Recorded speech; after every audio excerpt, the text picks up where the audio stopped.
ತುಂಬಾ ಸೀರಿಯಸ್ ಆಗಿ ಬಂದ್ರು. ಸ್ವಂತ ತಾಯಿ ತಂದೆ ಇಲ್ಲಿ ಬಿಟ್ಟಿದ್ರು. ಮಕ್ಕಳಿದಾರಾ? ಇಲ್ಲ. ಅವ್ರ ತಾಯಿ ಹೇಳಿದ್ರು ಈ ತರ ಮಗು ಆಗಿದೆ, ಅವ್ರಿಗೆ ಗೊತ್ತಾಗಬಾರ್ದು ಅಂತ. ನಮ್ಮ ಅಕ್ಕ ಬಾವ ಎಲ್ಲ ಹೊಡೆದ್ಬಿಟ್ಟು ಕೈ ಮೇಲೆಲ್ಲ ಹೊಡೆದು ಗಂಡನ ಮನೆಗೆ ಹೋಗು ಅಂತ ಹೇಳಿದ್ರು. ನಿಮ್ಮ ತಾಯಿ ತಿರ್ಗಾ ಬಂದು ನಿಮ್ಮನ್ನು ಕರ್ಕೊಂಡು ಹೋಗ್ತೀರಂದ್ರೆ ಹೋಗ್ತೀಯಾ? ಹೋಗ್ತೀಯ? ಇಲ್ಲಿ ಇರ್ತೀಯಾ? ವಿಶಾಲವಾದ ಹೃದಯಕ್ಕಿಂತ ಗುಡಿಯು ಎಲ್ಲಿದೆ? ಡಾಕ್ಟರ್ ಹೇಗಿದ್ದೀರಾ? ಡಾಕ್ಟರ್ ಚೆನ್ನಾಗಿದ್ದೀರಾ? ಯಾಕೋ ಡಲ್ ಹೇಳ್ತಾ ಇದ್ದೀರಾ? ಇಲ್ಲ ಸೀರಿಯಸ್ ಚೆನ್ನಾಗಿದ್ದೀರಾ? ಚೆನ್ನಾಗಿರೋಣ. ಯಾಕಣ್ಣ ಡೌಟ್ ಏನು ಅಣ್ಣ? ಈ ತಿಂಗಳಿಂದ ಅವ್ರಿಗೆ 5,000 ರೂಪಾಯಿ ಇನ್ಕ್ರಿಮೆಂಟ್. ಎಲ್ಲಿ ಪಾರ್ಟಿ? ಅವ್ರು ಕೇಳಿದ್ರ? ನಾನು ಅವ್ರಿಗೆ ಹೇಳ್ಬೇಕಲ್ಲ, ಅವ್ರಿಗೆ ಯಾವ್ದು ಮುಚ್ಚಿಟ್ಟಿದ್ದೀನಿ ಅವ್ರು ಕೇಳಿ. ಹೌದು, ಎಲ್ಲ ಬೀಗ ಒಂದು ಕೊಟ್ಟಿಲ್ಲ ಅಷ್ಟೇ. ಅವ್ರು ತಿಜೋರಿ ಬೀಗ ಏನು ಕೇಳಿದ್ರಿ? ಚೆನ್ನಾಗಿದ್ದೀರಾ? ಅದಾದ್ಮೇಲೆ ಈಗ ಅಲ್ಲ ಯಾಕೋ ಡಲ್ ಹೇಳ್ತಾ ಇದ್ರಲ್ಲ. ಅದಾದ್ಮೇಲೆ ಅವ್ರ ಇನ್ಕ್ರಿಮೆಂಟ್ ಅದಾದ್ಮೇಲೆ ಅಂತ ಹೇಳಿ ಪಾರ್ಟಿ ಕೊಟ್ಟಿದ್ರು ಅಣ್ಣ. ಹೆಂಗ್ ನೋಡೋಣ, ಇವರು ಸ್ಮಾರ್ಟ್ ಆಗಿದ್ದಾರೆ. ಅವರು ಡೈಲಿ ಪಾರ್ಟಿ ಅವ್ರದ್ದು. ಹೌದಾ ಡಾಕ್ಟ್ರೇ? ಉರಿಸ್ತಾ ಇದ್ದೀರಾ ಹೊಟ್ಟೆ ನೀವು? ಸರ್ 6 ಗಂಟೆ ಇರಿ, ಶೂಟಿಂಗ್ ಮುಗಿಸ್ಕೊಂಡ್ ಬರ್ತೀನಿ, ಹೋಗೋಣ. ಥ್ಯಾಂಕ್ ಯು ಸ್ನೇಹಿತರೆ, ಬನ್ನಿ ಈ ಖುಷಿಲಿ ಮುಂದಕ್ಕೆ ಹೋಗೋಣ. ಪಾಪ ರೀಸೆಂಟಾಗಿ ಬಂದರು, ತುಂಬ ಸೀರಿಯಸ್ ಆಗಿ ಬಂದರು. ಸ್ವಂತ ತಾಯಿ ತಂದೆ ಇಲ್ಲಿ ಬಿಟ್ಟಿದ್ರು. ಯಾಕಂದರೆ ಅವ್ರ ಮಾನಸಿಕ ಕಾಯಿಲೆ. ಡೆಲಿವರಿ ಆಗಿ ಮಗು ಅವ್ರಿಗೆ ಗೊತ್ತಿಲ್ಲ, ಅದು ಮೈಂಡೆಲ್ಲ ಬೇರೆ ಥರ ಆಗಿತ್ತು. ಆಮೇಲೆ ಮಗು ಬಿಟ್ಟುಬಿಟ್ಟು ಇವರು ತಗೊಂಡು ಬಂದು ಇಲ್ಲಿ ಬಿಟ್ಟರು. ಇವರು ತುಂಬ ಸೀರಿಯಸ್ ಲಾಸ್ಟ್ ಬೆಡ್ಡಲ್ಲಿದ್ದರು. ಏನು ತಿರ್ಗಾ ಜೀವ ಬರ್ತಾ ಅಂತ ಆ ಥರ ಅಲ್ಲಿಂದ ಮಾತ್ರೆ ಕೊಟ್ಟು ತಂದಿದ್ರು. ಆಮೇಲೆ ಇಲ್ಲಿ ಬಂದು ನಾವು ಸ್ಪೆಷಲ್ ಕೇರ್ ನಮ್ಮ ಡಾಕ್ಟರ್ಸ್ಗೆಲ್ಲ ಹೇಳ್ತಾ ಇದ್ವಿ. Doctor just initial she had come with little depression ಬಂದಿದ್ರು. ಪ್ಯಾಲೇಟಿವ್ ಕೇರ್ ಕೊಟ್ಟಿದ್ದೀರಿ, ನ್ಯೂಟ್ರಿಷನ್ ಲೆವೆಲ್ ಬೆಟ್ರ್ ಇದೆ, medical she is very normal and fit. So ಮನಸ್ಸಿಗೆ ಸ್ವಲ್ಪ ಏರಿಳಿತಾ ಇತ್ತು, ಇವಾಗ ಸ್ಟೇಬಲ್ ಇದ್ದಾರೆ. ಸದ್ಯಕ್ಕೆ ಔಷಧಿಗಳನ್ನು ಕೊಡ್ತಾ ಇಲ್ಲ ಅವ್ರಿಗೆ, ಬಟ್ ಅದರಲ್ಲಿ ಸ್ಟೇಬಲ್ ಇದ್ದಾರೆ. ಮತ್ತು ವೈಟ್ ಆ್ಯಂಡ್ ವಾಚ್ ಮಾಡಿ ನೋಡೋ. ಸೊ ಅಂದರೆ ಕೇಸ್ ಇದು ಡೆಲಿವರಿ ಅಂದರೆ ಹೆರಿಗೆ ಆದಮೇಲೆ ಆಗಿರೋ ಸಮಸ್ಯೆ ಮೊದಲೇ ಇತ್ತಾ? ಅದು ಇನ್ನೂ ಸ್ವಲ್ಪ ಡೀಟೇಲ್ಸ್ ನಂಗೆ ಗೊತ್ತಾಗ್ತಿಲ್ಲ. ಯಾಕಂದರೆ ಒಂದು ಡೀಟೇಲ್ಸು ಅವ್ರ ಬುಕ್ಲೆಟ್ ಏನು ಇರಿಲ್ಲ, ಬಂದೋಡು ಅವ್ರು ಹೇಳಂಥ ಸ್ಥಿತಿಯಲ್ಲಿ ಇರಿಲ್ಲ. ಇನ್ನು ಸ್ವಲ್ಪ ದಿವಸ ಹೋಗ್ತಾ ಆಮೇಲೆ ಬಂದು ಬಿಟ್ಟೋಗಿದ್ದಾರೆ ಅಂತ ಅಷ್ಟೇ. ಬಟ್ ಹೋದಾಗ ಆಫೀಸಲ್ಲಿ ಬಿಟ್ಟೋಗಿದ್ದಾರೆ, ನಾನು ಆ ಟೈಮ್ಗೆ ಇರಿಲ್ಲ. ಸರ್ ಡೆಲಿವರಿ ಆದಮೇಲೆ ಯಾಕೆ ಹಿಂಗಾಗುತ್ತೆ? ಕೆಲವರು ಹೇಳ್ತಾರೆ ಡೆಲಿವರಿ ಆದಮೇಲೆ ಏನೋ ಸಮಸ್ಯೆ ಆಗುತ್ತೆ ಅಂತ. ಅದು ಇಮಿಡಿಯೇಟ್ ಇದ್ದರೆ ಫ್ಯೂ ಡೇಸ್ ಒಳಗಡೆ ಇರ್ತದೆ, ಕೆಲವು ಫ್ಯೂ ವೀಕ್ಸ್ ಆಫ್ಟರ್ ಬರುತ್ತೆ. ಬಟ್ ಅದ್ರಿಗೆ ಹಿನ್ನೆಲೆ ಏನಂತ ಗೊತ್ತಾಗಬೇಕು ನಮಗೆ. ಹಿನ್ನೆಲೆ ಗೊತ್ತಾದ ಸುಮ್ಮನೆ ನಾನು ಏನಾನು ಕಮಿಟ್ ಮಾಡೋದು ಬೇಡ. ನಾನು ಡೀಟೇಲ್ ಹಿನ್ನೆಲೆ ತಿಳ್ಕೊಂಡಾದ್ಮೇಲೆ ನಿಮ್ಗೆ ಕಮಿಟ್ ಮಾಡ್ತೀನಿ. ಇವಾಗ ಸ್ಟೇಬಲ್ ಇದೆ. ಕೆಲಸ ಎಲ್ಲ ಮಾಡ್ತಾರೆ, ಪೇಷಂಟ್ ಸ್ಪೀಡ್ ಮಾಡ್ತಾರೆ. ಈಗ ಪೇಷಂಟ್ಗಳು ಹೆಲ್ಪ್ ಮಾಡ್ತಾರೆ ಅವರೇ. ವಾಲಂಟಿಯರ್ ಮಾಡ್ತಾರೆ, ಸರ್ವಿಸ್ ಮಾಡಿ ಪೇಷಂಟ್ ಕಾಫಿ ಟೀ ಕೊಟ್ಟು ನೀರು ಕೊಟ್ಟು ಎಲ್ಲ ಕ್ಲೀನ್ ಮಾಡ್ತಾರೆ. ತಿಂಡಿ ಬಟ್ಟೆ ಕೂಡ ಕ್ಲೀನ್ ಮಾಡಿ ಕೊಟ್ಟು. ಏನು ತಮ್ಮ ಹೆಸರು? ಮಧುಶ್ರೀ. ಯಾವೂರಮ್ಮ? ಪುತ್ತೂರು ದಕ್ಷಿಣ ಕನ್ನಡ ಜಿಲ್ಲೆ. ಓಕೆ. ಸೊ ಏನು ನಿಮ್ಮ ಫ್ಯಾಮಿಲಿ ಬ್ಯಾಕ್ಗ್ರೌಂಡು? ಗೊತ್ತಿಲ್ಲ, ಅಪ್ಪ ಅಮ್ಮ ಬಂದು ಬಿಟ್ಟು ಹೋಗಿದ್ದಾರೆ. ಯಾರು ನಿಮ್ಮ ಅಪ್ಪ ಅಮ್ಮ? ಜನಾರ್ದನ ಅಂತ ಸರ್ ಅಪ್ಪನ. ಅಮ್ಮ? ಲೋಲಾಕ್ಷಿ. ಸೊ ಇಲ್ಲಿ ಯಾಕೆ ಬಂದ್ರಿ? ಗೊತ್ತಿಲ್ಲ, ಅಪ್ಪ ಅಮ್ಮನೇ ಕರ್ಕೊಂಡು ಬಂದು ಬಿಟ್ಟೋಗಿ, ನಾನೆಂತ ಹೇಳಿಲ್ಲ. ಅಪ್ಪ ಬಂದಿಲ್ಲ, ಅಮ್ಮ ಮಾತ್ರ ಬಂದಿರೋದು. ಮದುವೆ ಆಯ್ತಮ್ಮ? ಮದುವೆ ಆಗಿದೆ. ರಮೇಶ ಅಂತ. ಏನು ಮಾಡ್ತಾರೆ? ಆಚಾರಿ ಕೆಲಸ. Gold work? ಗೋಲ್ಡ್ ವರ್ಕ್ ಅಲ್ಲ, ಮರದು ಫರ್ನಿಚರ್ ಕಾರ್ಪೊರೇಟ್. ಹಾಂ. ಓಕೆ. ಸೊ ಮಕ್ಕಳಿದ್ದೀರಾ? ಇಲ್ಲ. ಗೊತ್ತಿಲ್ಲ ಅಂತ ಅವ್ರ ತಾಯಿ ಹೇಳಿದ್ರು. ಈ ಥರ ಮಗು ಆಗಿದೆ, ಅವ್ರಿಗೆ ಗೊತ್ತಾಗಬಾರ್ದು ಅಂತ. ಬಟ್ ನಾನು ಕೇಳಿದೆ, ಮಗು ತಂದುಬಿಡು ಅಂತ ಹೇಳಿದೆ. ಇಲ್ಲೆಲ್ಲ ಬೇರೆ ಕಡೆ ಕೊಟ್ಬಿಟ್ಟಿದ್ವಿ ಅಂತ ಏನು ಹೇಳಿದ್ರು. ವಿಷಯ ಗೊತ್ತಾಯ್ತು ನಮಗೆ. ಯಾಕಂಗೆ ಕೊಡ್ತಾರೆ ಬೇರೆ ಕಡೆ? ಗೊತ್ತಿಲ್ಲ, ಏನು ಸೀಕ್ರೆಟ್ ಅಂತ ಗೊತ್ತಿಲ್ಲ ಅವ್ರಿಗೆ, ಏನು ವಿಷಯ ಅಂತ. ಇವಾಗ ಬಂದು 3-4 ತಿಂಗಳಾಯ್ತಲ್ಲ. ಏನು ಗೊತ್ತಾಗಿಲ್ಲ. ಏನು ಅವ್ರು ನೆನಪಿಲ್ಲ ಅಂತಾರೆ ಅವರು. ಈಗ ನೋಡಿ ಅವರು ಕುಟುಂಬ ಕೇಳ್ಬೋದಲ್ಲ ಅಂತ. ಈಗ ಅವರೇ ಫೋನ್ ಮಾಡಿ ಎನ್ಕ್ವೈರಿ ಮಾಡೋಣ. ನನಗೆ ತಾವು ಹೇಳ್ಬೋದು, ನನಗೆ ಇಷ್ಟೇ ಗೊತ್ತು ಡೇಟಾಸ್. ಈಗ ಆ ಥರ ಮಗು ನಾನು ಹೇಳ್ದೆ, ಮಗು ತಗೊಂಡು ಕೊಡಮ್ಮ ಅಂತ ಹೇಳ್ದೆ. ಅದು ಅವ್ರಿಗೆ ಗೊತ್ತಾಗಬಾರ್ದು ಅಂತ ಹೇಳಿದ್ರು. ನಿಮ್ಮ ಯಜಮಾನ್ರು ಬಂದಿಲ್ಲ ನೋಡೋಕ್ಕೆ? ಇಲ್ಲ. ಯಾಕೆ ಬಂದಿಲ್ಲ? ಅವ್ರಿಗೆ ಗೊತ್ತಿಲ್ಲ, ಕರ್ಕೊಂಡು ಬಂದು. Arrange marriage R love marriage? Arrange marriage. ಮದುವೆಗೆ ಎಷ್ಟು ದಿನ ನಿಮ್ಮ ಗಂಡ ಜೊತೆಗಿದ್ದಮ್ಮ? 1 ತಿಂಗಳಿದ್ದೆ. 1 ತಿಂಗಳು ಅಷ್ಟೇ. ಆಮೇಲೆ ನೀವು ಸಪ್ರೇಟಾಗಿ ಆಗೋ ಕಾರಣ ಏನು? ಮನೆಗೆ ಕರ್ಕೊಂಡು ಹೋದ್ರು ನಮ್ಮನ್ನು. ಯಾರು? ಅಪ್ಪ ಅಮ್ಮ. ನಿಮ್ಮ ಅಪ್ಪ 1 ತಿಂಗಳು ಮನೆ ಕರ್ಕೊಂಡು ಹೋಗ್ಬಿಟ್ಟವ್ರೆ. 1 ತಿಂಗಳಲ್ಲಿ? ಹಾಂ. ಆಮೇಲೆ ತಾವು ನಿಮಗೆ ಮಗು ಹುಟ್ಟಿದ್ದು ಗೊತ್ತಿಲ್ವಾ ನಿಮಗೆ? ಹಾಂ. ನಿಮ್ಗೊಂದು ಮಗು ಇದೆ ಅಂತಲ್ಲ? ಗೊತ್ತಿಲ್ಲ. ಈಗ ಹೆಂಗಿದೆಯಮ್ಮ? ಮಾತ್ರೆ ರೈಟ್ ಟೈಮ್ ತಗೊಳ್ತೀಯಾ? ಏನು ಮಾತ್ರೆ ತಗೊಳ್ತೀಯಾ? ಮಾತ್ರೆ ತಗೊಳ್ದಿಲ್ಲ. ಡೈಲಿ ಮಾತ್ರೆ ಮಾತು ಕೊಡಲ್ವಾ? ಸ್ಟಾಪ್ ಆಯ್ತಾ? ಓ ವೆರಿ ಗುಡ್. ಸ್ಟಾರ್ಟ್ ಮಾಡಿಲ್ಲ. ಹಾಂ ಸ್ಟಾರ್ಟ್ ಮಾಡಿಲ್ಲ. ಮಾ ಬಟ್ ನೆನಪಿಲ್ಲ ಅವ್ರಿಗೆ ಸರ್, ಎಲ್ಲ ನಾರ್ಮಲ್ ಇದೆ, ನೆನಪಿಲ್ಲ ಅಷ್ಟೇ ಅವ್ರಿಗೆ. ಹಾಂ ಧೈರ್ಯವಾಗಿರಿ. ನಡೆದಿದ್ದೆಲ್ಲ ನಡೆದು ಕೆಟ್ಟದ್ದು ಆಯಿತು, ಕನಸು ಅಂತ ತಿಳ್ಕೊಬೇಡಿ. ಚೆನ್ನಾಗಿರೋ. ನಿಮ್ಮ ತಾಯಿ ತಿರ್ಗಾ ಬಂದು ನಿಮ್ಮನ್ನು ಕರ್ಕೊಂಡು ಹೋಗ್ತೀರ ಅಂದರೆ ಹೋಗ್ತೀಯಾ? ಇಲ್ಲಿ ಇರ್ತೀಯಾ? ಥ್ಯಾಂಕ್ ಯು ಮಾ. ಸರಿ. ಏನು ಮನಸ್ಸಲ್ಲಿ ಏನು ಇಟ್ಕೊಂಡಿದ್ಯಾ ನೀನು? ದುಃಖ ಇದೆ ಹೇಳಕ್ಕೆ ಭಯ ಪಡ್ತೀಯಾ? ಹೇಳು ಮಗಳೇ. ಇಲ್ಲ. ಹೇಳು ನೋಡು. ಏನು ಭಯ? ನಾನು ಯಾವಾಗಲೂ ನಿಮ್ಮ ಹತ್ರ ಏನು ಕೇಳಿಲ್ಲ. ಇಲ್ಲ ಮನಸ್ಸಲ್ಲಿ ಏನೋ ದುಃಖ ಇದೆ ನಿಮಗೆ. ನಾನು ಬರೇ ಬಂದು ನೋಡ್ಕೊಂಡು ಹೋಗೋದನ್ನು. ಅವ್ರ ಮನಸ್ಸಲ್ಲಿ ಏನೋ ನೋವಿದೆ. ಹಾಂ ಏನು ಮಗಳು ಹೇಳು. ಇಲ್ಲ ಸರ್, ನನ್ನ ಹತ್ರ ಏನಿಲ್ಲ ನೋವು. ಹಾಂ you have some pain. Even she also cry. ಏನು ನಿಮ್ಮ ಹೆಸರು? ಐಶು. ಫುಲ್ ಹೆಸರು? ಐಶು ताज. ಯಾವುದು? हेगड़े नगर बेंगलुरु. ಯಾಕೆ ಇಲ್ಲಿದ್ರು? मैं काम पे जाता था, चक्कर आके गिर गया, पुलिस वाला इधर लेके आया. क्यों? मैं चक्कर आके गिर गया था, मेरे को फिक्स प्रॉब्लम था, एकदम सिर गोल फिर के गिर गया था. तो गिर गए तो हॉस्पिटल भेजना पड़ेगा ना, इधर क्यों? उधर हॉस्पिटल में दिखाया, बाद वो बोला मेरा मम्मी पापा कोई नहीं है मेरे को, इसलिए मेरा हस्बैंड भी कुछ कोई नहीं देखता है मेरे को, इसलिए इधर आया मैं. आने से मेरा डैडी मिला मेरे को.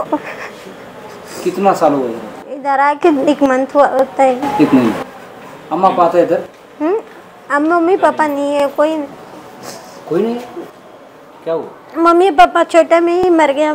मेरा मामा लोग कोई नहीं देखता है मेरे को, इसलिए मेरा मम्मी पापा नहीं है करके इधर आने में मेरा डैडी मेरे को मिला है. मेरा हस्बैंड मेरे को कोई नहीं देखता. ಅಣ್ಣ ಈಗ ಅವಳು ಮದುವೆ ಆಯ್ತು, ಫಸ್ಟ್ ಮದುವೆ ಇದಾಯ್ತಂತೆ. ಏನಾಯ್ತು ಫಸ್ಟ್ ಮದುವೆ? ಏನಾಯ್ತು ಮಗ? सताइता फर्स्ट गंडा सतोइतो. सेकंड गंडा मैं शादी किया, वो भी अच्छा नहीं देखेगा. मैं कहीं को नहीं देखेगा. वो भी मेरे को डांटा, सब लोग डांटा. मेरा हस्बैंड मेरे को ठीक नहीं देखता था. हाँ. पुलिस वाले को बोलने में पुलिस वाला इधर लेके आया मेरे को. ओ नहीं, सेकंड मैरिज करियाना, ಎರಡನೇ ಮ್ಯಾರೇಜ್ ಮದುವೆ ಮಾಡ್ಕೊಂಡೆ. ಅವ್ನು ಕೂಡ ಸರಿ ನೋಡಿಲ್ವಾ ನಿನಗೆ? ಯಾಕೆ ನೋಡಿಲ್ಲ? उनके ದುಡ್ಡು ಹಾಕ್ತೀರಾ ಸರ್? पैसा पैसा करके बोलता है. मैं उधर काम पे जाके पैसा का शादी माल का बर्तन धोता है उधर जाके. ನಿನ್ನ ಹತ್ರ ದುಡ್ಡು ಕೊಡು ಸಾಯ್ತಾನ ನಿನಗೆ? ಮದುವೆ ಫಂಕ್ಷನ್ ಆಲ್ಗೋ ಪಾತ್ರ ತೊಳಿತಿರುತ್ತಲ್ಲ, ಛತ್ರದಲ್ಲಿ ಕೆಲಸ ಮಾಡ್ತಾ ಇದ್ದೆ. वो पैसा लेके उसको देना है रोज. उसको पैसा देना आएगा तो उसका दीदी भी वो भी मिलके मेरे को लड़ाई करता है, लफड़ा करता है. ಅವರು ಗಂಡನ ತಂಗಿ ಕೂಡ ಅವಳಿಗೆ ತುಂಬ ಟಾರ್ಚರ್ ಕೊಡ್ತಾ ಇದ್ಲಂತೆ. ಮತ್ತೊಬ್ಬ ಪೊಲೀಸರು ಇಲ್ಲಿ ತಂದ್ರ, ಪೊಲೀಸರು ತಂದ್ರ? ಯಾವ ಪೊಲೀಸ್ ಸ್ಟೇಷನ್ ಅವರು? ಬ್ಯಾಟನ್ಪುರ ಪೊಲೀಸ್ ಅವರು. ಈಗ ನೀನು ಖುಷಿಯಾಗಿದೆಯಲ್ಲ? ಯಾವುದು ಕಷ್ಟ ಇಲ್ಲ ತಾನೆ? ಇವಳು ನನ್ನ ಮೇಲಿಂದ 4ನೇ ಮಾಡಿಂದ ಸ್ಟೆಪ್ಪಲ್ಲಿ ಬರಬೇಕಣ್ಣ. ಗೇಟ್ ತೆಗೆದು ಓಪನ್ ಮಾಡೋದು ನನಗೆ ವೆಲ್ಕಮ್ ಮಾಡೋದು ಬೆಳಗ್ಗೆ ಇವಳೇ. ಗೇಟ್ ಯಾಕಂದರೆ ಪೇಷಂಟ್ ಎಸ್ಕೇಪ್ ಆಗಿಬಿಡ್ತಲ್ವ, ಈ ಗೇಟ್ ಓಪನ್ ಮಾಡಿ ಕೇರ್ ಮಾಡ್ಕೊಳ್ಳೋದು ನನಗೆ. ನಾನು ಬರೋದು ಮನೆಗೆ ತಿರುಗಿ ಹೋಗೋದಕ್ಕೆ ಹೊರಗೆ ಅಲ್ಲಿ ಗೇಟಲ್ಲಿ ಕೂತ್ಕೊಂಡ್ಬಿಡ್ತಲ್ಲ, ಸೇಫ್ಟಿ ನೋಡ್ಕೊಂಡ್ಬಿಡ್ತಲ್ಲ. But sir she is normal. ಹಾಂ ನಾರ್ಮಲ್ ಅಣ್ಣ. ಫಿಕ್ಸ್ ಬರುತ್ತೆ ಅಂದರೆ ಸ್ವಲ್ಪ ಯಾವಾಗಲೂ ಎಪಿಲಿಪ್ಸ್ ಬರುತ್ತಲ್ಲ, ಅದು ಬರುವಾಗ ಸ್ವಲ್ಪ ಫಿಕ್ಸ್ ಬರುವಾಗ ಮೈಂಡ್ ಚೇಂಜ್ ಆಗುತ್ತಣ್ಣ. ಹಾಗಾದ್ರೆ ಕೆಲವ್ರಿಗೆ ಸರಿಯಾಗಿರ್ತದೆ, ಕೆಲವರು ಇಂಥ ಫಿಕ್ಸ್ ಬರುವ ಟೈಮಲ್ಲಿ ಎಲ್ಲ ಲೈಫ್ ಸರಿಯಾಗಿ ಯಾರೋ ಬಾಳಲ್ಲ. ನನ್ನ ಪ್ರಕಾರ ಒಳ್ಳೆ ಮನುಷ್ಯ ಇದ್ದರೆ ಅವ್ನು ಲೈಫ್ ಕೊಡ್ತಾನೆ. ಈ ಥರ ಫಿಕ್ಸ್ ಬರುವ ಹೆಣ್ಮಕ್ಳಿಗೆಲ್ಲ ಅದು ತುಂಬ ಕಷ್ಟ ಅಂತ. ಯಾವಾಗಲೂ ಏನಾಗುತ್ತೆ, ಅವ್ರು ಯಾವಾಗ ಎಲ್ಲಿ ಬೀಳ್ತಾರೋ, ಇಲ್ಲ ಬೆಂಕಿಯಲ್ಲಿ ಬೀಳ್ತಾರೋ ಅಥವಾ ನೀರಲ್ಲಿ ಬೀಳ್ತಾರೋ ಅದು ಗೊತ್ತಾಗಲ್ಲ. ಈಗ ಟ್ರಾವೆಲ್ ಮಾಡ್ತಾರೆ ಗಾಡಿಯಲ್ಲಿ, ಯಾವಾಗ ರೋಡಲ್ಲಿ ಬೀಳ್ತಾರೋ ಗೊತ್ತಿಲ್ಲ. ಅಂಥವ್ರಿಗೆ ಲೈಫ್ ಸಿಕ್ಕೋದು ಕಷ್ಟ. ಅವರಿಗೆ 2ನೇ ಮ್ಯಾರೇಜ್ ಆಗಿ ಕೂಡ ಸಂತೋಷ ಇಲ್ಲ ಅಂದರೆ ಖಂಡಿತ ಆ ರೋಗ, ಆ ಕಾಯಿಲೆ ಒಂದು ಅವ್ರಿಗೆ ಇದಿರ್ಬೋದು, ಆಪೋಸಿಟ್ ಇರ್ಬೋದು. अब इधर खुशी है ना माँ? जैसे खुशी से मेरा डैडी मिला ना, मेरे को बस कोई नहीं चाहिए मेरे को. ಎಷ್ಟು ಏಜ್ ನಿಮಗೆ? 29. फिर शादी करेंगे? मेरी शादी क्यों किया तो मेरा मम्मी पापा ने, मेरा मामा उन्हें टॉर्चर देता था, इसलिए मैं शादी किया, नहीं तो नहीं करता था. ಮಾವಂದ್ರು ತೊಂದರೆ ಕೊಡ್ತಾರೆ ಅಂತ ಮಾಡಿದ್ರು ಮಾವಂದ್ರು, ಅಲ್ಲಿ ಗಂಡು ತೊಂದರೆ ಕೊಡ್ತಾನೆ. ಹೌದು, ಡೈರೆಕ್ಟಾಗಿ ಬಾಂಡಿಂಗ್ ಬೆಂಕಿಗೆ ಬಿದ್ದಂಗೆ. ಕರೆಕ್ಟ್. ಏನೇನು ಜಗತ್ತಿದೆಯಪ್ಪ. ಹೌದಣ್ಣ. All the best. All the best. Thank you ಮಾ, ಥ್ಯಾಂಕ್ ಯು. अब दिल से रहना, हमें रहता ना जिंदगी भर इधर कुछ प्रॉब्लम नहीं, क्या होना था हमें साथ रहता। हाँ ಸೊ ನಿಮಗೆ ಈ ಜಾತಿ ಪಾತಿ ಎಲ್ಲ ಇಲ್ಲ? ಯಾವನಾಗಿರಲಿ ಅಣ್ಣ, ಸೇವೆ ಅಣ್ಣ. ಅದು ಯಾವ ಜಾತಿ ಯಾವ ಭಾಷೆನವರು ಇರಲಿ, ಎಲ್ಲರಿಗೆ ನಾವು ಸೇವೆ, ಕೊನೆವರೆಗೆ ನಾವು ಸೇವೆ ಮಾಡೋದು ನಮ್ಮ ಕರ್ತವ್ಯ ಅಣ್ಣ. ಜಾತಿ ಭಾಷೆ ಮತ ನೋಡಿ ಮಾಡಿದ್ರೆ ನಾನು I am A useless fellow. ನಾನು ಮಾಡೋದ್ರ ಕೆಲಸ ವೇಸ್ಟ್ ಅಣ್ಣ. ಕರೆಕ್ಟ್ ಅಣ್ಣ. ಯಾವುದು ಭಾಷೆ ಜಾತಿ ಧರ್ಮ ಅಂತ ನೋಡ್ಕೊಂಡು ಮಾಡಿದ್ರೆ ನಿಜವಾದ ಚಾರಿಟಿ ಏನು ಗೊತ್ತಾ, ನಿಜವಾದ ಧರ್ಮ ಏನು ಗೊತ್ತಣ್ಣ? ಬಡವರಿಗೆ ಸೇವೆ ಮಾಡೋದೇ ನಿಜವಾದ ಧರ್ಮ ನನ್ನ ಪ್ರಕಾರ. ಬಡವರಿಗೆ, ನಿರಾಶ್ರಿತರಿಗೆ, ಅನಾಥರಿಗೆ, ನೊಂದು ಇರುವ ಹೃದಯಗೆ ಸೇವೆ ಮಾಡೋದೇ ನಿಜವಾದ ಧರ್ಮ ಅನ್ನೋದು ನನ್ನ ಪ್ರಕಾರ. Great. Thank you thank you ಏನು ನಿಮ್ಮ ಹೆಸರು? ಪುಷ್ಪ ಜಮುನಾ. ಪುಷ್ಪ ಜಮುನಾ. ಏನು ಎರಡು ಇಟ್ಕೊಂಡ್ಬಿಟ್ಟಿದ್ರ? ಹೌದು, ಪ್ರೀತಿಯಿಂದ ಮನೇಲಿ ಕರೆಯೋದು ಜಮುನಾ, ಈಗ ಸ್ಕೂಲಲ್ಲೆಲ್ಲ ಪುಷ್ಪ ಜಮುನಾ, ಪುಷ್ಪ ಅಂತಾನೆ. ಯಾವ ಊರು ಪುಷ್ಪ? ಬೆಂಗಳೂರು ಕಬ್ಬನ್ಪೇಟೆ. ಓ, ಕಬ್ಬನ್ಪೇಟೆ. Very nice. ಏನು ನಿಮ್ಮ ಫ್ಯಾಮಿಲಿ ಬ್ಯಾಕ್ಗ್ರೌಂಡ್? ನಮ್ಮ ಫ್ಯಾಮಿಲಿ ಅಂದರೆ ತುಂಬ ರಿಚ್ ಏನಲ್ಲ, ಬಡವರಿಂದ ಇವಾಗ ರಿಚ್ ಆಗಿದ್ದೀವಿ.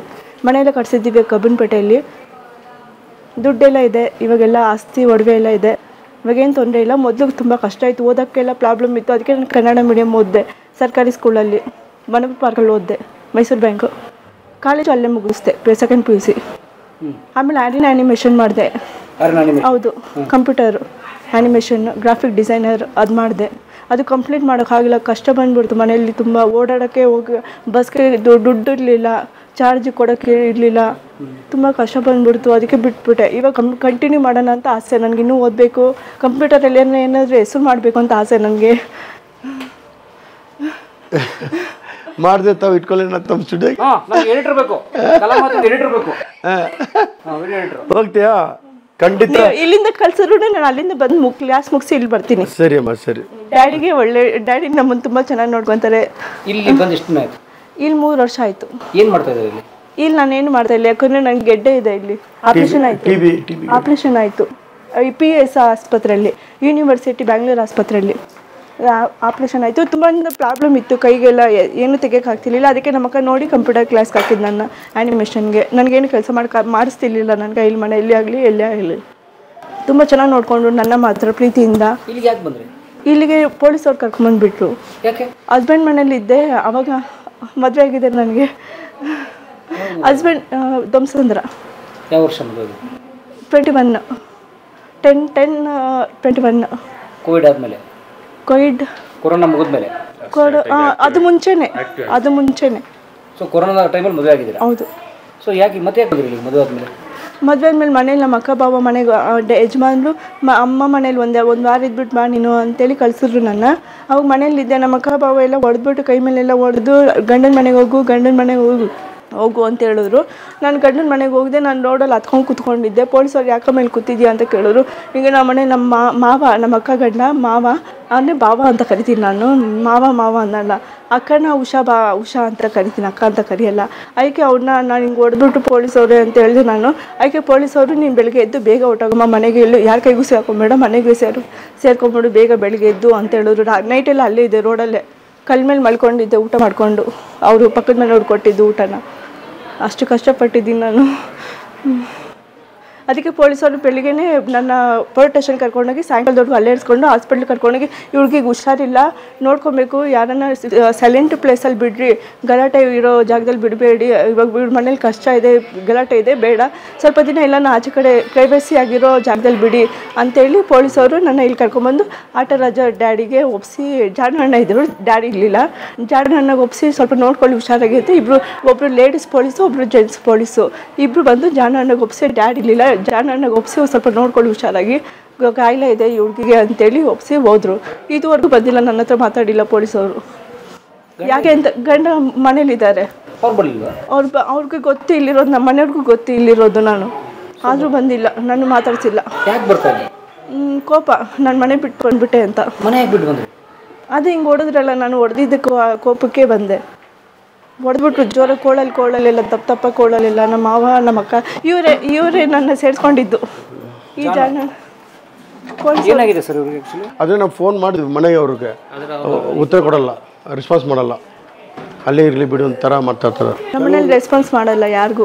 ಇಲ್ಲಿ ಬಿಡು, ಎಲ್ಲಿದ್ರು ಇಲ್ಲಿ ಬಿಡು, ಅಲ್ಲೇ ಇಲ್ಲಿ ಬಿಡು ಅಂತ ಹಿಂಗೆ ಮಾಡಿ ಮಾಡಿ ಮಾಡಿ ನನ್ನ ಓದೋದಕ್ಕೆ ವೇಸ್ಟ್ ಮಾಡಿದ್ರು, ಕೆಲಸದಕ್ಕೆ ವೇಸ್ಟ್ ಮಾಡಿದ್ರು. ಕೆಲಸಕ್ಕೆ ಮಾಡ್ತಿದ್ದೆ ನಾನು SCG ಆಸ್ಪತ್ರೆಯಲ್ಲಿ, ಇದು ಸುಧಾನಗರ ಸಂಪಂಗಿ ಟ್ಯಾಂಕ್, ಅಲ್ಲಿ SCG ಹಾಸ್ಪಿಟ್ಲಲ್ಲಿ ಕೆಲಸ ಮಾಡ್ತಿದ್ದೆ ನಾನು ಬೆಳಗ್ಗೆಯಿಂದ ರಾತ್ರಿವರೆಗೂ. ಹೌದು ಹೌದು ಸುಧಾನಗರ ಅಲ್ಲಿ ಕೆಲಸ ಮಾಡ್ತಿದ್ದೆ ನಾನು. ಅದಕ್ಕೂ ತೊಂದರೆ ಆಯಿತು ನನಗೆಲ್ಲದಕ್ಕೂ. ಹಿಂಗೆ ಕಷ್ಟ ನನಗೆ ಒಂದಿನೂ ಸುಖ ಅನ್ನೋದೇ ಇಲ್ಲ, ನನಗೆ ಒಂದಿನೂ ಖುಷಿ ಅನ್ನೋದೇ ಇಲ್ಲ, ಏನಿಲ್ಲ ನನಗೆ. ಏಜು ಇವಾಗ 32 ವರ್ಷ ನನಗೆ. I think so psychiatric tablet ತಿಂತಾ ಇದ್ದೀನಿ. ಹೌದು ಅದಕ್ಕೆ ಇಲ್ಲಾಂದ್ರೆ ಈಗ ಒಳ್ಳೆ ಥರ ಇದ್ರೆ ಮಿಸ್ಸಿಂಗ್ ಆಗಿದ್ರೆ ಅವ್ರು ರಿಕ್ವೆಸ್ಟ್ ಮಾಡ್ಬೇಕು ತಾನೆ, ಕರ್ಕೊಂಡು ಬಿಡ್ಬಿಡು ಅಂತ ಹೇಳ್ಬೋದು ತಾನೆ. ಅವ್ರು ಬೇಡ ಅಂತ ನಾವು ಸಿಕ್ಕಾರ್ಪಟ್ಟು ಫೋನ್ ಮಾಡಿದ್ರು, ಇವಳು ಫೋನ್ ಮಾಡಿ ನಮ್ಮ ಮನೆಗೆ ಫೋನ್ ಮಾಡಿದ್ರೆ ನಮ್ಗೆ ಟಾರ್ಚರ್ ಕೊಡ್ತಾಳೆ. ನಾವು ಫೋನ್ ಮಾಡಿದ್ರೆ ಅವ್ರು ರೆಸ್ಪಾನ್ಸ್ ಮಾಡಲ್ಲ. ಸರಿ ನಾವು ಕರ್ಕೊಂಡೋಗಿ ಬಿಟ್ಟರೆ ಅವ್ರು ಖಂಡಿತ ಬೀದಲ್ಲಿ ಬಿಟ್ಬಿಡ್ತಾರೆ. ಅದನ್ನ ನಾವು ಇಟ್ಕೊಂಡಿದ್ವಿ. ಒಂದು ವೇಳೆ ಅವರು ಮನೆಯವರು ಬಂದು ಕರ್ಕೊಂಡು ಹೋದ್ರೆ ನಾನು ಖುಷಿ ಪಡ್ತೀನಿ. ಸೊ ಈಗ ಹಿಂಗಾಗಿದೆ, ಸ್ವಲ್ಪ ಹೆಚ್ಚು ಕಮ್ಮಿ ಆಗಿದೆ ಅಂತ ಆಚೆ ಹಾಕ್ಬಿಟ್ಟಿದ್ದಾರೆ. ಸೊ ಇನ್ಸೆನ್ಸಿಟಿವ್ ಜಗತ್ತು ಅಲ್ಲ, ಇದೇ ಥರ ಒಬ್ಬರು ಇಲ್ಲ. ಇಲ್ಲಿರುವ 80% ಹೆಣ್ಮಕ್ಳಿಗೆ ಅದೇ ಥರ ಆಗಿದೆ. ಗಂಡಸರು ದುಡಿಸ್ಕೋತಾರೆ, ಏನಾದ್ರು ಹೆಚ್ಚು ಕಮ್ಮಿ ಒಂಚೂರು ಸಮಸ್ಯೆ ಆದರೆ ಆಚೆ ಕಳಿಸ್ಬಿಡ್ತಾರೆ. ಮನೇಲಿ ಅದೇ ಪ್ರಾಬ್ಲಮ್. ಡ್ಯಾಡಿ ಹೇಳಿದ ನಿಜ, ಅದೇ. ಅವ್ರಿಗೆ ಆ್ಯಕ್ಚುಲಿ ಏನಾಯ್ತು ಸಮಸ್ಯೆ? ಯಾಕಂದ್ರೆ SCG ಹಾಸ್ಪಿಟಲ್ ಡ್ಯೂಟಿ ಮಾಡ್ತಿದ್ರು.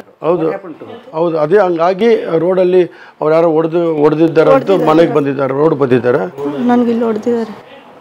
ಇಲ್ಲೆಲ್ಲ ಮಕ್ಕಳಿಲ್ಲ. ಮದುವೆಗೆ ಎಷ್ಟು ದಿನ ಬದುಕಿದ್ರಮ್ಮ ನಿಮ್ಮ ಗಂಡನ ಜೊತೆ? ನಾನು 3 ತಿಂಗಳಿದ್ದೆ ಅಷ್ಟೇ ನನ್ನ ಗಂಡ ಮನೆಯಲ್ಲಿ. Because of that psychiatric problem ಕಳಿಸ್ಬಿಟ್ರು. 1 ವಾರ ಇದ್ಬಿಟ್ಟು ಬಾ ಅಂತ ಕಳಿಸಿದ್ರು. ಅವರೇ ಕಳಿಸಿದ್ರು, ಯಜಮಾನ್ರು ಕಳಿಸಿದ್ದು. ಕೈ ತೊಳ್ಕೊಂಡ್ಬಿಡ್ತಾರೆ ಅಷ್ಟೇ. ಒಂದು ದಿನ ಬಂದಿಲ್ಲ ಅಣ್ಣ, ಒಂದು ದಿನ ಯಾರು ಫ್ಯಾಮಿಲಿಯಿಂದ ಬಂದು ನೋಡೋಕ್ಕಾಗಲಿಲ್ಲ, ಯಾರು ಬಂದು ನೋಡಿಲ್ಲ. ಎಲ್ಲಿ ತೊಗೊಂಡ್ರೆ ಟೋಪಿ? ನನ್ನ ಫ್ರೆಂಡ್ ಕೊಟ್ಟಿದ್ದು. ಯಾರು ನಿಮ್ಮ ಫ್ರೆಂಡ್? ಸುರೇಖಾ. ಎಲ್ಲಿದ್ದಾರೆ? ಇಲ್ಲಿ ಡೊನೇಷನ್ ಬಂತಣ್ಣ. ಒಂದು ಇಂಡಿಯನ್ ಏರ್ಫೋರ್ಸ್ ಅಲ್ಲೆಲ್ಲ ಬಂದು ಅವರೇ ಏರ್ಫೋರ್ಸ್ ಮಿಲ್ಟ್ರಿನವರೇ ಅವ್ರ ಹೆಣ್ಮಕ್ಳೆಲ್ಲ ಇದು ಮಾಡಿ ಈ ಥರ ಮಾಡಿ ತಂದು ಇಲ್ಲಿ ಒಂದು 80 ಜನ ಕೊಟ್ಟರು. ಅಂಕಲ್ ನಿಮ್ಗೊಂದು ರಿಕ್ವೆಸ್ಟು, ಡ್ಯಾಡಿ ಇಲ್ಲೇ ಇಟ್ಕೊಂಡು ನನ್ನ ಓದಿಸಿದ್ರು ಪರವಾಗಿಲ್ಲ, ನನಗೆ ಓದ್ತೀನಿ ಇಲ್ಲಿಂದಾನೆ. ಮೀಡಿಯಾಗೆ ಹೋಗ್ತೀರಾ? ಸರಿ, ಅರೇಂಜ್ ಮಾಡ್ತೀನಿ. ಅನಿಮೇಷನ್ಗೆ ಹೋಗ್ತೀನಿ ನಾನು. ಆನಿಮೇಷನ್ ಮಾಡಿ ಅಣ್ಣನಿಗೆ ಸಪೋರ್ಟ್ ಮಾಡಬೇಕು. ಅನಿಮೇಷನ್ ವಿಡಿಯೋ ಎಡಿಟಿಂಗ್ ಕಲ್ತ್ರೆ ನಮಗೆ ಜಾಬ್ ಇದೆ. ಹೌದು ಮಾಡ್ತೀನಿ ಕಂಪ್ಯೂಟರಲ್ಲಿ ನಂಗೆ ಬರುತ್ತೆ, ಜ್ಞಾಪಕ ಇದೆ ಇನ್ನು. Super all the best my sister. All the best. Thank you all the best. Thank you ಅಣ್ಣ. ಇವರು ಬಂದು ದೊಡ್ಡಬಳ್ಳಾಪುರ, ಸ್ವಂತ ಮನೆ ಇದೆ. ಅಕ್ಕಪಕ್ಕ ನನಗೆ ಫೋನ್ ಮಾಡಿ ನನಗೆ 2 ದಿನ ಸಾರ್ ಒಬ್ಬರು ಇದ್ದಾರೆ ಇಲ್ಲಿ, ಅನಾಥರು ಯಾರೂ ಇಲ್ಲ, ನೋಡ್ಕೊಳ್ಳೋರು ಯಾರೂ ಇಲ್ಲ ಸರ್, ಇಲ್ಲಿ ಬಂದು ಮನೆ ಕಡೆ ಬಿದ್ದಿದ್ದಾರೆ ಅಂತ ಹೇಳಿದ್ರು. ಆಮೇಲೆ ನಾನು ಎಲ್ಲೋ ಹೋಗ್ಬಿಟ್ಟು ಬರುವಾಗ ಹತ್ರ ಬಂತು. ಸರಿ ಫೋನ್ ಲೊಕೇಶನ್ ಕಳಿಸು ಅಂತ ಡೈರೆಕ್ಟಾಗಿ ಹೋಗ್ಬಿಟ್ಟೆ. ದೊಡ್ಡಬಳ್ಳಾಪುರಕ್ಕೆ ಹೋಗ್ಬಿಟ್ಟು ಆ ಪರಿಸ್ಥಿತಿ ನೋಡಿದೆ. ನಮ್ಮ ಜೊತೆಗೆ ಕಾಲೇಜ್ ಸ್ಟೂಡೆಂಟ್ ಬೇರೆ ಬಂದಿದ್ದಾರೆ ಇಂಟರ್ನ್ಶಿಪ್ಗೆ. ಅವ್ರು ಕರ್ಕೊಂಡು ಹೋಗ್ಬಿಟ್ಟೆ. ನೋಡಿದ ತಕ್ಷಣ ನನ್ನ ಲೈಫಲ್ಲಿ ಇದು ಒಂದು ವಿಚಿತ್ರ ಇವ್ರ ಲೈಫ್ ಸ್ಟೋರಿ ಇವ್ರದ್ದು. ಹೆಂಗಂದರೆ 10x10 ಅಷ್ಟೇ ರೂಮು. ಬೂತ್ ಬಂಗಲ ಕೂಡ ಚೆನ್ನಾಗಿರ್ಬೋದು, ಹಂಗೆ ಸಾಮಾನೆಲ್ಲ ಹಂಗೆ ಬಿದ್ದಿರ್ತದೆ. ಯೂರಿನು ಟಾಯ್ಲೆಟ್ ಎಲ್ಲ ಅಲ್ಲೇ ಇರ್ತದೆ, ಡಾಕ್ಸ್ ಎಲ್ಲ. ಅದು ಇಮೇಜ್ ನೋಡಿದ್ರೆ ತಮ್ಗೆ ಒಂಥರ ಆಗುತ್ತದೆ.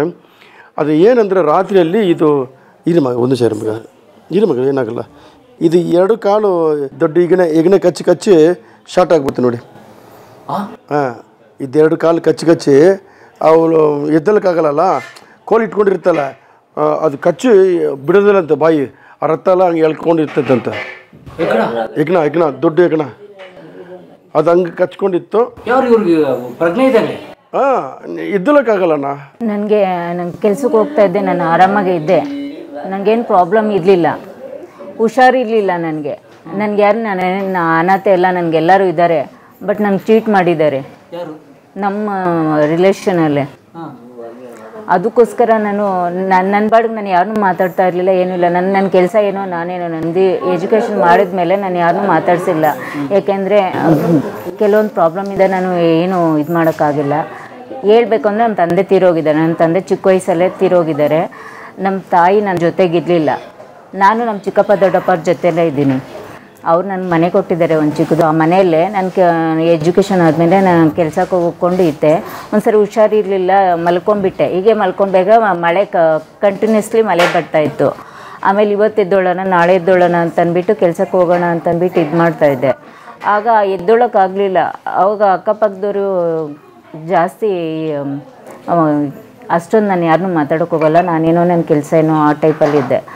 ಆಗ ತುಂಬಾ ಇದಾಗೋಯ್ತು. ಎದ್ದೊಳಕೋದ್ರೆ ತುಂಬ ವೀಕ್ನೆಸ್ ಆಯಿತು. ಕುಡಿಯೋಕ್ಕೆ ನೀರು ಇಲ್ದಿರ ಮಳೆ ನೀರು ಶೋಧಿಸ್ಕೊಂಡು ಕುಡ್ದಿದ್ದೀನಿ, ಅದೇ ತುಂಬ ವೀಕ್ ಆಗೋಯ್ತು. ಹಾಸ್ಪಿಟ್ಲಿಗೆ ಹೋಗೋಣ ಅಂದ್ಕೊಂಡಿದ್ದೆ. ಆಮೇಲೆ ಅವ್ರು ನನ್ನ ಜೊತೆ ಇರಲಿಲ್ಲ. ಆಮೇಲೆ ಲಾಸ್ಟಲ್ಲಿ ತಂದು ಬಿಸಾಕಿ ಹೋಗಿದ್ರು ಇವ್ರನ್ನ. ಅವ್ರು ನಮ್ಮ ತಾಯಿ ನನ್ನ ಜೊತೇಲಿ ಇರಲಿಲ್ಲ. ನಾನು ಬಿಟ್ಟು ಹೊರಟೋಗ್ಬಿಟ್ಟಿದ್ರು. ಏನು ಇವ್ರ ನಮ್ಮ ತಾಯಿನ ಬಿಟ್ಬಿಟ್ಟು ಹೊರಟೋಗ್ಬಿಟ್ಟಿದ್ರು ಅವ್ರು. ಹಂಗೆ ನಮ್ಮ ತಂದೆ ಇರೋವರೆಗೂ ಚೆನ್ನಾಗಿತ್ತು ಫ್ಯಾಮ್ಲಿ. ಆಮೇಲೆ ನಮ್ಮ ತಂದೆ ಬಿಟ್ಮೇಲೆ ನಾನು ಬಿಟ್ಟು ಹೊರಟೋಗ್ಬಿಟ್ಟಿದ್ರು. ನಾನು ಓದ್ಕೊಂಡು ಆಮೇಲೆ ನನ್ನ ಪಾಡಿಗೆ ನನಗೆ ಒಂದು ಕಂಪ್ನಿಲಿ ಕೆಲಸ ಮಾಡ್ಕೊಂಡು ನಾನಿದ್ದೆ. ಜ್ವರ ಬಂದು ಆಮೇಲೆ ಎದ್ದೊಳಕ್ಕಾಗ್ದಿದ್ದಂಗೆ ಒಂದು 3:30 ಟೈಮಲ್ಲಿ ಮಳೆ ಬರ್ತಾಯಿತ್ತು ಹಗ್ಲಲ್ಲಿ.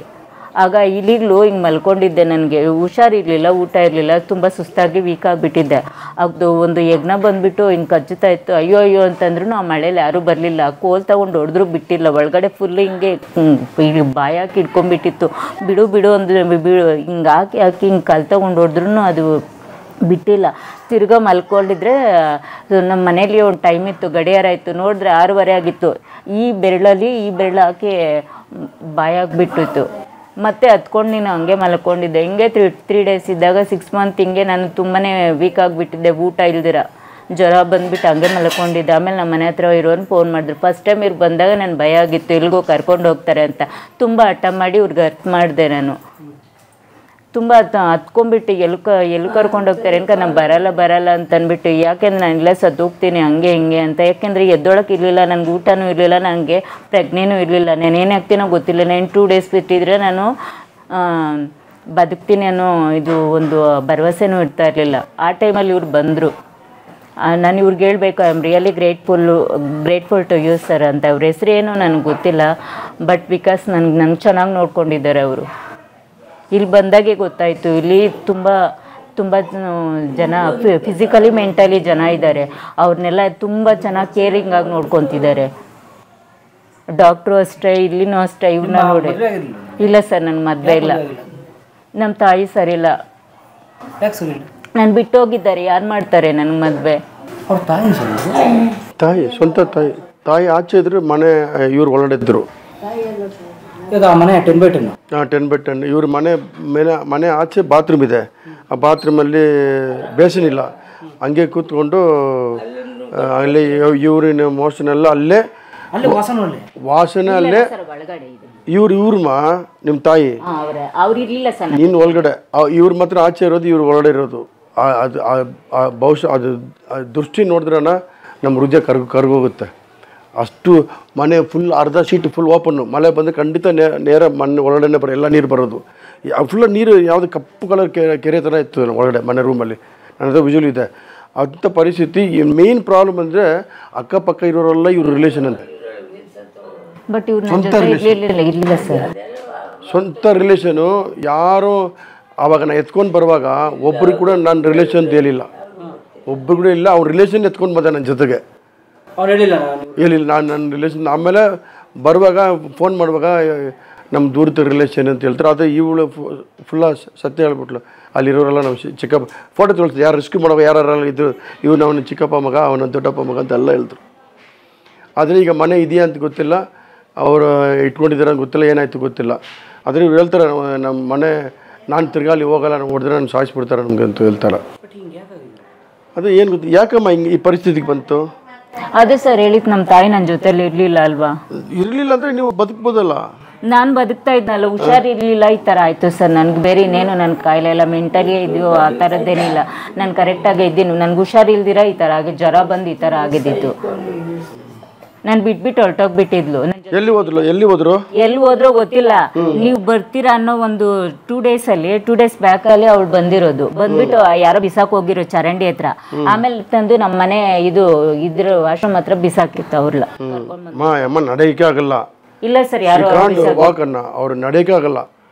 ಅಂದರೆ ಇವ್ರು ಅಮ್ಮ ಆಚೆ ಇವ್ರು ಒಳಗಡೆ? ಇಲ್ಲ ಸರ್, ಆಟೋದಲ್ಲಿ ಕರ್ಕೊಂಡು ಬಂದು ಬಿಸಾಕು. ಯಾರು ಬಿಸಾಕ್ ಹೋಗಿದ್ದಾರಾ? ನಿಮ್ಗೆ ಆಸ್ತಿ ಇದೆಯಾ? ಇದೆ ಸರ್. ಎಷ್ಟಿದೆ? ಗೊತ್ತಿಲ್ಲ ಸರ್ ಅದೆಲ್ಲ. ಜಮೀನು ಇದೆ ಅಂತ ಹೇಳಲ್ವಮ್ಮ? ಅದೇ ಸರ್. ಯಾರ್ದು ಹೆಸರಲ್ಲಿ ಇದೆ ಜಮೀನೆಲ್ಲ? ನಿಮ್ಮ ತಾತ ಹೆಸರು. ಅದಕ್ಕೆ ನಿಮ್ಗೆ ಭಾಗ ಬರಬೇಕಾ? ಆಮೇಲೆ ನೀವು ಮನೆಯೆಲ್ಲ ಬಿಟ್ಟು ಬಂದುಬಿಟ್ರಲ್ಲ, ಆ ಮನೆ ತಿರ್ಗಾ ನಿಮ್ಗೆ ಸಿಗ್ಬೋದಾ? ನಾನು ಹೋಗ್ಬೇಕು ಸರ್, ನಾನು ಇಲ್ಲಿರಲ್ಲ. ಸರಿ, ಖಂಡಿತ ನೀನು ಚೆನ್ನಾಗಿ ವಾಸಿ ಆದ್ಮೇಲೆ ನೀನು ನಡಿಬೇಕು. ನೀವು ನಡೆದ ಮೇಲೆ ಎದುರಿಗೆ ಬದುಕಬೇಕು, ನಾನು ಚೆನ್ನಾಗಿರ್ಬೇಕು ಅಂತ ಆಸೆ ಪಡ್ತೀನಿ. ನಮ್ಮ ಪ್ರಾಣ ಉಳಿಸಿದಕ್ಕೆ ಸರಿ, ನೀವು ಚೆನ್ನಾಗಿ ನೀವು ಬದುಕಬೇಕು, ನೀವು ಚೆನ್ನಾಗಿ ನಡಿಬೇಕು.